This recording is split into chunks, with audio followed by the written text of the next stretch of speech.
It's time for the 1430 Connection on 1430 WNAV and 99.9 FM, spotlighting news, newsmakers, and important community issues. Now, with this week's edition of the 1430 Connection, here is WNAV news anchor Donna Cole. Welcome to the 1430 Connection. I'm Donna Cole. The Capital Gazette, the newspaper just right up the street from us. It was my home as a freelance journalist for many years. An attack on the Capitol was an attack on Annapolis. It was an attack on journalism, and it was an attack on the world. This is my first time publicly discussing this. On Thursday, June 28th, just a few weeks ago, 1.9 miles away from us here at WNAV, a gunman walked into the Capitol newsroom and murdered 5 people.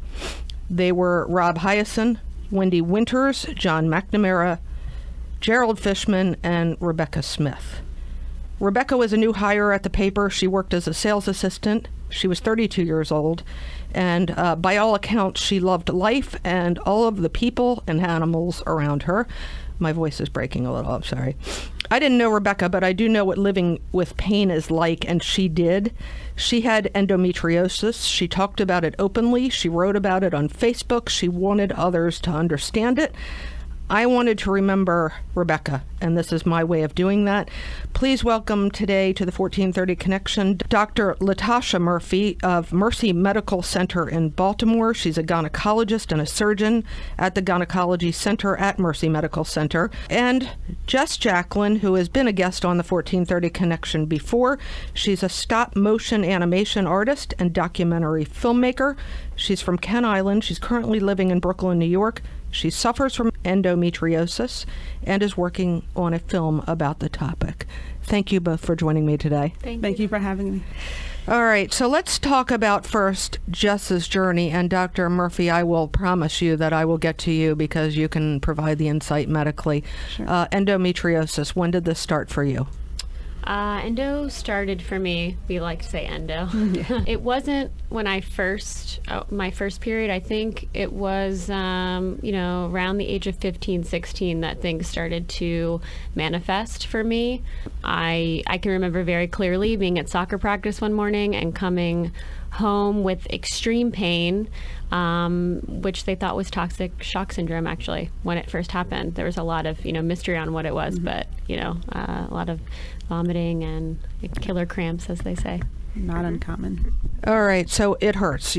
Shortly after your first period, still a teenager. What is endometriosis, Dr. Murphy?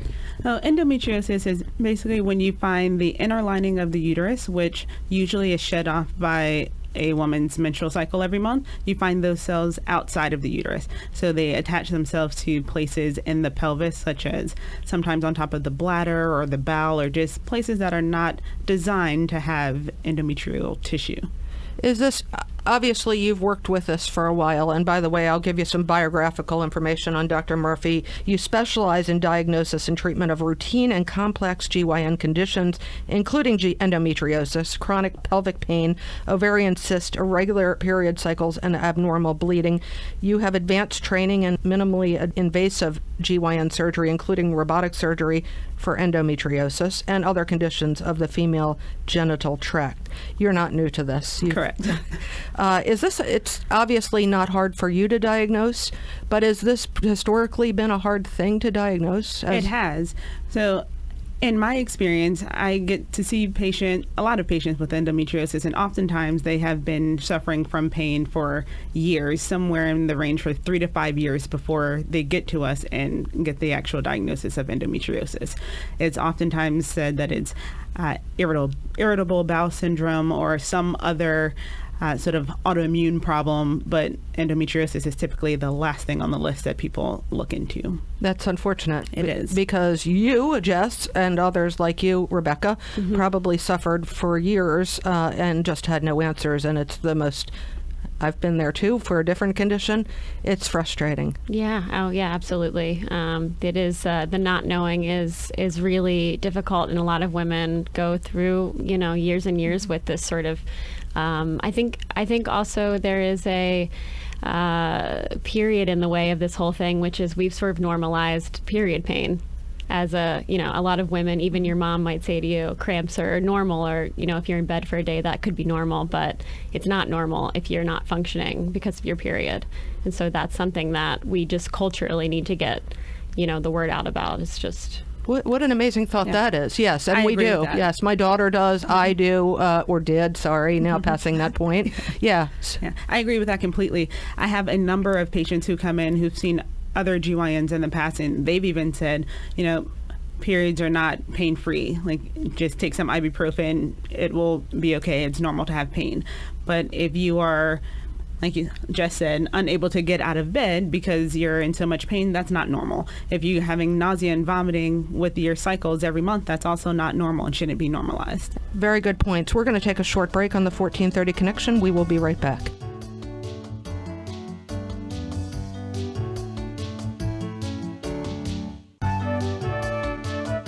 Welcome back to the 1430 Connection. I'm Donna Cole. In the studio with me today is Dr. Latasha Murphy of Mercy Medical Center in Baltimore. She's a gynecologist and a surgeon. She specializes in all things GYN, including endometriosis, chronic pelvic pain, ovarian cyst, irregular period cycles, and abnormal bleeding. And Jacklin is my other guest. She is a stop-motion animation artist and documentary filmmaker. She's from Kent Island. She currently lives with lots of other really cool people like herself in Brooklyn, New York. It's the epicenter of cool, yeah? Yeah, it's pretty hip these days. She suffers from endometriosis, and I'm sorry. She's working on a film about the topic. We're doing this because this is a tribute to Rebecca Smith, who lost her life at the Capital Gazette mass murder a few weeks ago.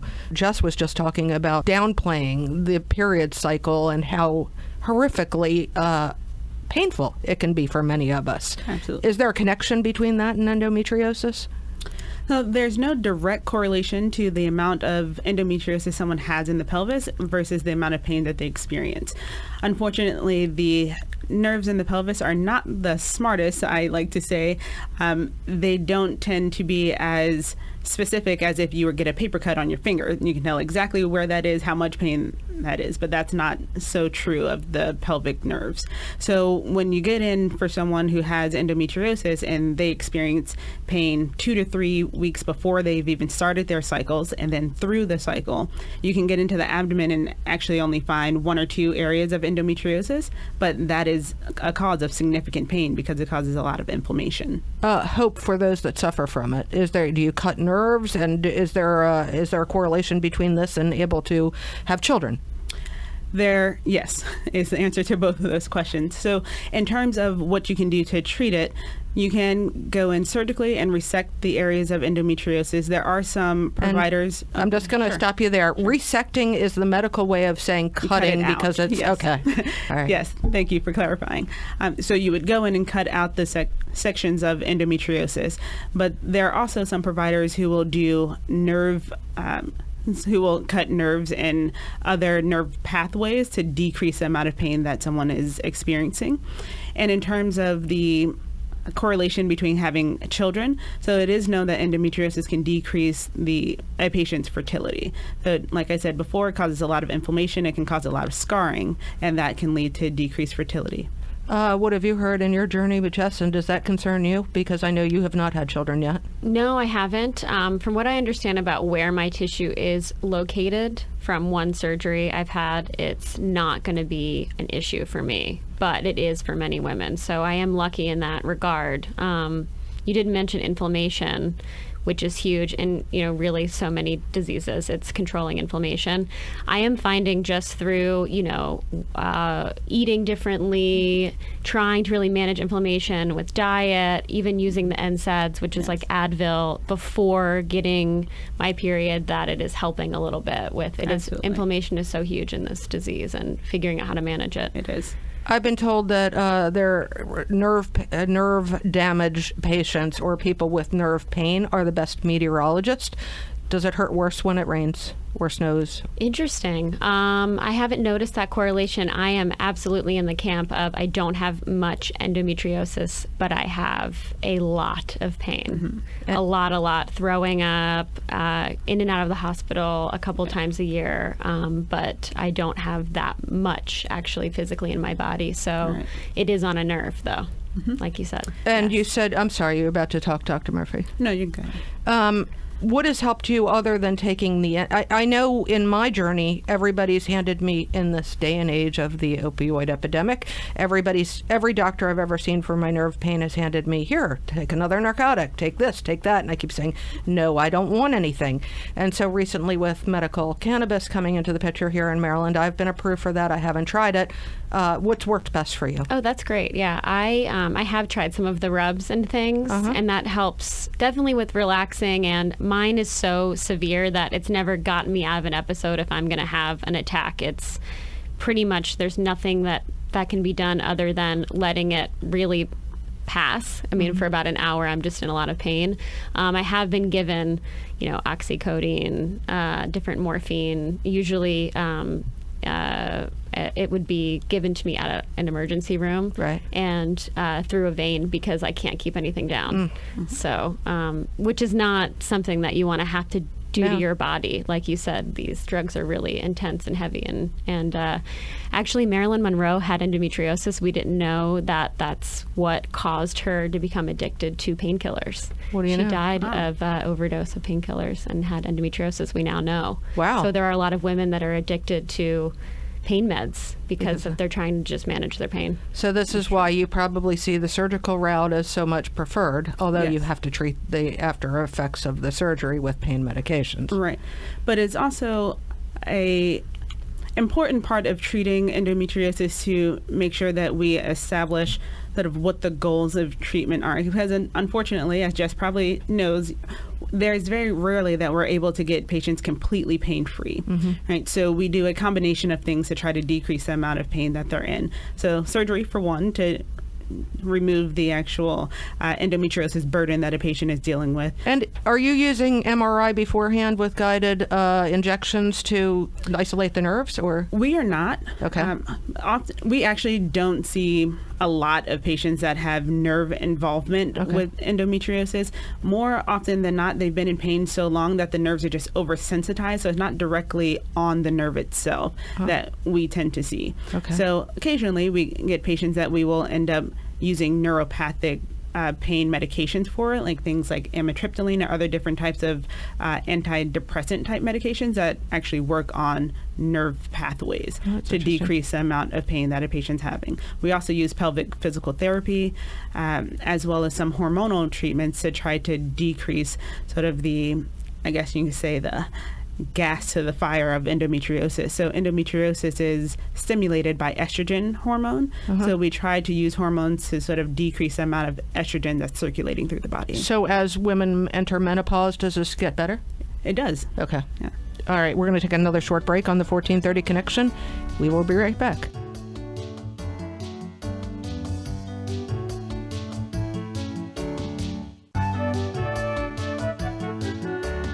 Welcome back to the 1430 Connection. I'm Donna Cole. In the studio with me today is Dr. Latasha Murphy of Mercy Medical Center in Baltimore, Maryland. And Jess Jacklin is a stop-motion animation artist and documentary filmmaker.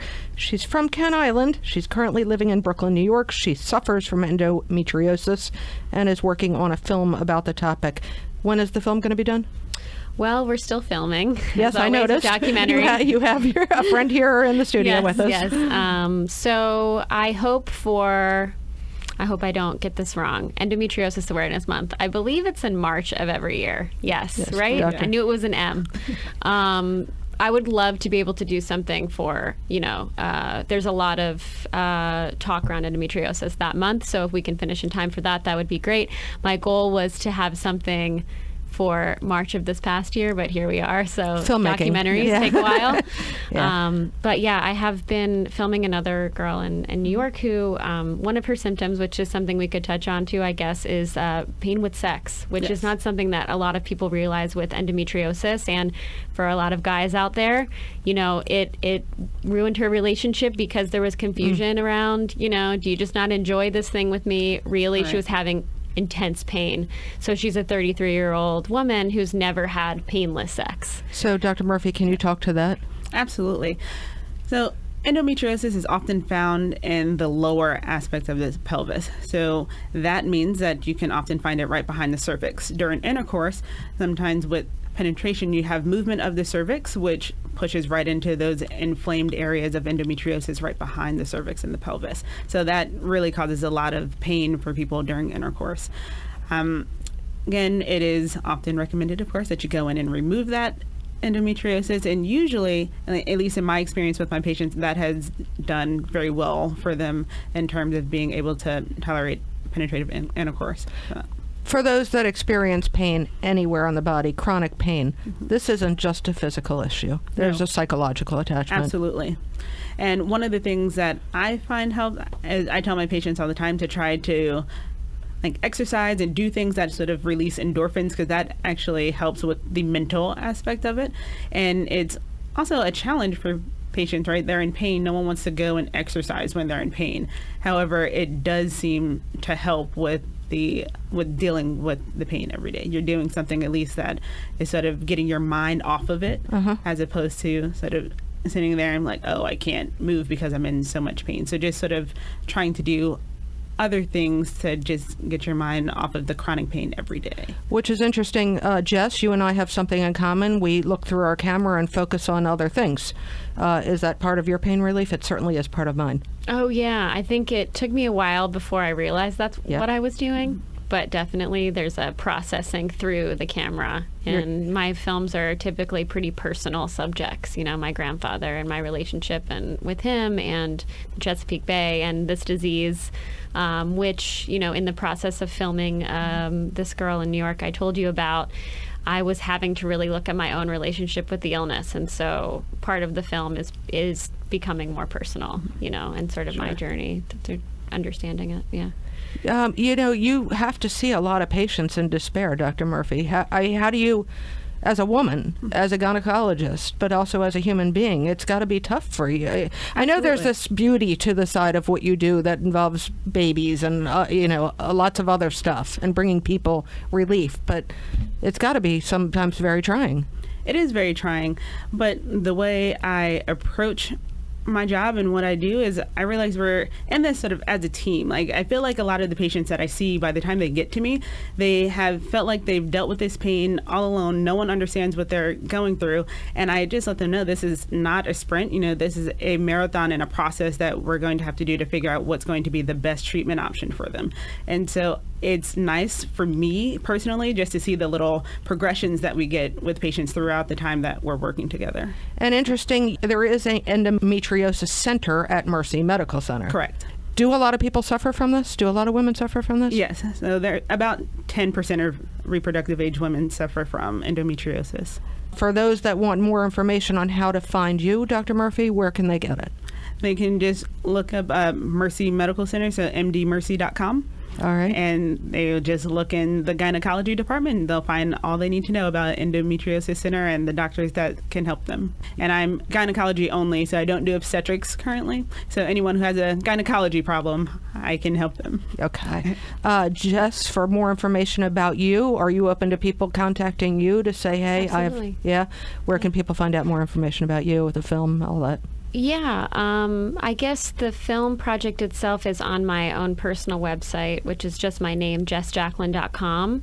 And there's a little working trailer for the film that I'm currently still filming and editing, but my email address is there, jessica.jacklin@gmail.com. Please get in touch. Okay, what am I missing? So I was just thinking about the different surgery methods. I have questions, but I don't know if we have to record all of it. We don't. We don't. And there are some things we can leave out. Yeah. Dr. Murphy, did I miss anything that you wanted to share? No, I just want to reiterate that if someone is experiencing a lot of pain with their cycles, or even a lot of nausea or bowel changes like diarrhea during cycles, that is something that they should really contact the GYN for, and don't just think that it's normal, because it may not be. Thank you both very much. Yeah, thank you. I'm so glad Thank you very much for having me. This is Donna Cole on the 1430 Connection. We will see you next week.